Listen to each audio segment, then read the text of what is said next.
Hello प्यारे बच्चों, स्वागत है आपका फिर से अपनी एक नई वीडियो में। आज हम आपको गणित समझाने वाले हैं, क्योंकि देखो हमने एसएसटी के भी कर लिए, जीके के भी कर लिए, तर्क शक्ति वाले भी समझेंगे। उससे पहले हम समझेंगे आज गणित को। तो पहला प्रश्न है, निम्न में से कौन सी संख्या 2 से विभाजित नहीं हो सकती। 2 से विभाजित, विभाजित मतलब भाग। किस संख्या को हम 2 से भाग नहीं कर सकते इनमें से। तो चलिए पहले संख्याएं देखते हैं। ऑप्शन ए है 326, ऑप्शन बी 450, ऑप्शन सी 313 और ऑप्शन डी 444।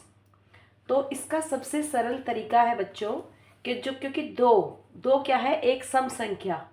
दो एक सम संख्या है तो हम इसके इकाई के अंक को ध्यान से देखेंगे। इसका इकाई का अंक है 6, इसका 0, इसका 3 और इसका 4। तो आप देखिए इनमें से कौन सा इकाई का अंक है जो कि सम संख्या नहीं है। बिल्कुल सही, ऑप्शन सी 313। ये 2 से भाग नहीं हो सकता। क्यों? क्योंकि इसमें इकाई के अंक पर क्या है, एक विषम संख्या। इसमें इकाई के अंक पर एक विषम संख्या है,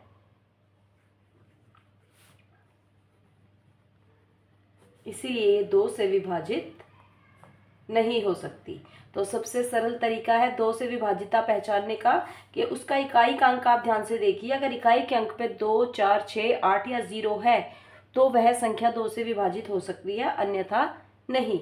तो हमने ये पहचाना कि इस संख्या में 313 2 से विभाजित नहीं हो सकती, क्योंकि इसके इकाई के अंक की संख्या 3 है। अब हम चलते हैं प्रश्न 2 की ओर। जब दो विषम संख्याओं को जोड़ा जाए तो उनका योग सदैव डैश होगा। अब ध्यान से प्रश्न को समझना है बेटा। ये कह रहा है कि दो विषम संख्याएं, अब देखो विषम संख्याएं क्या होती हैं, 1, 3, 5, 7, 9, 11, 13, ऐसे ही आगे आगे आगे हम बढ़ते जाएंगे और ये सभी संख्याएं विषम होती चली जाएंगी। तो वो पूछ रहा है अगर किसी इनमें से हम रैंडमली कोई भी विषम संख्या उठा के देख लेते हैं। जैसे मान लो 1 और 3 ले लिया हमने, 1 जमा 3 कितना आएगा, 4। अब हम बीच में से उठाते हैं, चलो 9 और 11 को उठा लेते हैं। 9 और 11 कितना आया, 20। अब हम मान लो 5 और 7 को ले लेते हैं। 5 जमा 7 कितना आया, 12। अब हम थोड़ी और बड़ी लेते हैं, 13 के बाद 15, 13 और 15 को जोड़ के देखते हैं। 13 जमा 15 होगा हमारा 28। अब आप इनको देख के क्या समझ पा रहे हैं, इससे हमें ये पता चल रहा है कि अगर हम किन्हीं भी दो विषम संख्याओं का योग करेंगे या उनको जोड़ेंगे, योग का मतलब होता है जोड़ना यानी प्लस करना, तो उनका जो उत्तर होगा वो हमेशा एक सम संख्या होगा। ठीक है, तो अब दोबारा प्रश्न पढ़ते हैं। जब दो विषम संख्याओं को जोड़ा जाएगा तो उनका योग सदैव डैश होगा। अब आप ऑप्शन पढ़िए, एक सम संख्या, एक विषम संख्या, शून्य या इनमें से कोई नहीं। तो जो हमने अभी ये सॉल्व किया, इससे हमारा निष्कर्ष निकलता है कि वह एक सम संख्या होगा, यानी इसका ऑप्शन है ए इसका सही जवाब। अब हम चलते हैं प्रश्न 3 की ओर। यदि किसी भी संख्या में शून्य जोड़ा जाए, शून्य यानी 0, तो उसका योग क्या होगा। चलो इसको भी हल करके देखते हैं। मान लीजिए एक संख्या है 5, उसमें मैंने जोड़ा शून्य, तो इसका आंसर क्या आएगा, 5। मान लो मैंने 1000 में शून्य को जोड़ा, तो भी आंसर क्या रहेगा, 1000। मान लो मैंने 3246 में शून्य को जोड़ा, तो अब इसका उत्तर क्या रहेगा, 3246। मतलब जो भी संख्या है अगर हम उसमें शून्य जोड़ेंगे तो उस पर कोई असर नहीं पड़ेगा, वो संख्या वो की वो ही रहेगी। तो संख्या में कोई बदलाव नहीं आया। अब प्रश्न देखो, यदि किसी भी संख्या में शून्य जोड़ा जाए तो उसका योग होगा क्या। ऑप्शन ए शून्य, क्या इसका योग शून्य है। ऑप्शन बी वही संख्या, ऑप्शन सी संख्या से एक अधिक, ऑप्शन डी संख्या से एक कम। तो आप प्यारे बच्चे बहुत अच्छे से समझ गए होंगे कि अगर किसी भी संख्या में हम शून्य को जोड़ेंगे तो उसका उत्तर वही होगा, यानी वही संख्या। तो इसका आंसर है ऑप्शन बी। प्रश्न 4, सबसे छोटी सम संख्या कौन सी है। देखिए बच्चों, सम संख्याएं शुरू होती हैं 2 से, ठीक है, 2, 4, 6, 8, 10 और अनंत तक। अब हमें ऑप्शन दिए गए हैं 8, option B 10, option C 2, option D 6। अब आप देखिए कि इनमें सबसे छोटी संख्या कौन सी है। बिल्कुल सही जवाब है आप बच्चों का, इसकी सबसे छोटी संख्या है 2। देखो, अगर मान लो इसमें 2 ना दिया होता, अगर ऑप्शन होते ये कि 4, 8, 12, 16, तो इसमें सबसे छोटी संख्या क्या होती? इनमें जो सबसे छोटी है वो होती, यानी कि 4। यदि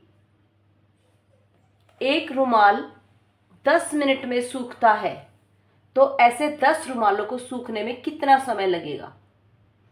बड़ा आसान सा प्रश्न है बच्चों ये देखो, एक रस्सी है, ठीक है, और आपको पता है धूप में सुखा रखा है मैंने अपने रुमाल को। अब इस पे मैंने अपना एक हैंकी सुखा दिया, धूप पड़ रही है, हैंकी सूख रहा है, एक हैंकी सूख रहा है 10 मिनट में। अब ऐसे ही मैंने यहाँ पे 10 रुमाल टांग दिए, है ना। कितने रुमाल टांग दिए मैंने? 10 रुमाल मैंने सूखने के लिए डाल दिए कि मैं अपनी क्लास के 10 बच्चों को कल हैंकी बांटने वाली हूँ, तो मैं उनको धो के तब हैंकी दूंगी। ये मेरे 10 हैंकी सूख गए हैं। अब बताओ, इन रुमालों को सूखने में कितना समय लगेगा? इसको सूखने में लग रहे हैं 10 minute. Option A 100 minute, option B 20 minute, option C 10 minute, option D पता नहीं। बेटा, इसका सही जवाब है ऑप्शन सी, क्योंकि सूरज देवता तो अपना काम करेंगे ना सुखाने का, तो चाहे आप 1 रुमाल सुखाओ या 1000 सुखाओ, उतने समय में ही वो सूख जाएंगे, ठीक है। अब हम चलते हैं प्रश्न 6 की ओर। अनीता रोज 8 गिलास पानी पीती है। कितनी अच्छी बच्ची है अनीता, हमें ज्यादा से ज्यादा पानी पीना चाहिए।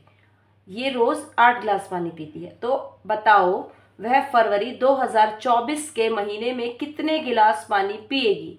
अब देखो, इसने प्रश्न में ना मेंशन किया है 2024।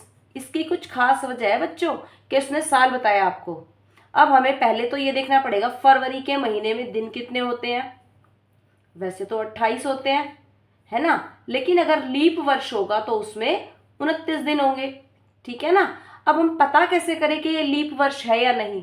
तो जो अंतिम 2 अंक होते हैं ना, 24, जैसे इसमें लिखा 2024, अंतिम 2 अंकों को अगर आप 4 से भाग करके देखेंगे, 4 एकम 4, 4 दूनी 8, 4 तिया 12, 4 चौक 16, 4 पंजे 20, 4 छिक 24, तो 4 छिक 24 पूरा पूरा भाग चला गया। ये अगर ये पूरा पूरा भाग चला जाता है तो इसका मतलब ये लीप वर्ष है।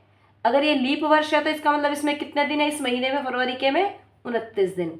अब अनीता एक दिन में कितना पानी पीती है? 8 गिलास, तो 29 दिन में कितना पिएगी? पहले हम इसके ऑप्शन देख लेते हैं। ऑप्शन ए 240 गिलास, ऑप्शन बी 248 गिलास, ऑप्शन सी 224 गिलास, ऑप्शन डी 232 गिलास। अब हम इसको सॉल्व करके देखेंगे कि भाई एक दिन में 8, तो 29 दिन में कितने पिएगी? 29 को 8 से हम गुणा करेंगे, 8 9 72 का 2, हासिल लग गया 7, 8 दूनी 16, 16 और 7 23, 232 गिलास।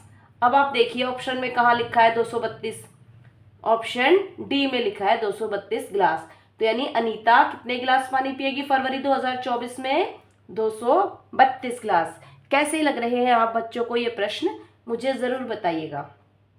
अब हम चलते हैं प्रश्न 7 की ओर। यदि आज शनिवार है तो बताओ अगला शनिवार कितने दिन बाद आएगा? आज शनिवार है तो अगला शनिवार कितने दिन बाद आएगा? बस आप मुझे एक बात का जवाब दे दीजिए, एक हफ्ते में कितने दिन होते हैं? एक हफ्ते में होते हैं 7 दिन, है ना। तो अगला शनिवार जो मतलब कोई भी दिन होगा वो कितने दिन बाद रिपीट होगा? 7 दिन बाद। तो इसका ऑप्शन है ए 5 दिन, ऑप्शन बी 7 दिन, ऑप्शन सी 15 दिन, ऑप्शन डी 8 दिन। तो इसका सही जवाब क्या हुआ? 7 दिन। अगला शनिवार आएगा 7 दिन बाद। प्रश्न 8। राम के पास 500 रुपए के 2 नोट हैं, सीता के पास 200 रुपए के 4 नोट हैं। अच्छा, राम के पास कितने नोट हैं? और सीता के पास कितने नोट हैं? राम के पास है 500 रुपए के 2 नोट, यानी कितने रुपए हैं राम के पास? 1000 रुपए। और सीता के पास कितने हैं? 200 के 4 नोट, यानी के 800 रुपए। अब हमारा आधा प्रश्न हो चुका है। अब हम चलते हैं, बताओ किसके पास और कितने रुपए ज्यादा हैं? किसके पास ज्यादा लग रहे हैं आपको बेटा देख के? राम के पास ज्यादा है या सीता के पास? राम के पास ज्यादा है। कितने ज्यादा है? देखो, राम के पास है 1000 और सीता के पास है 800। तो अगर मैं 1000 में से 800 रुपये माइनस करूँ तो मेरे पास कितने रुपए बचेंगे? 10 में से 8 गए तो 200 रुपये। किसके पास ज्यादा है?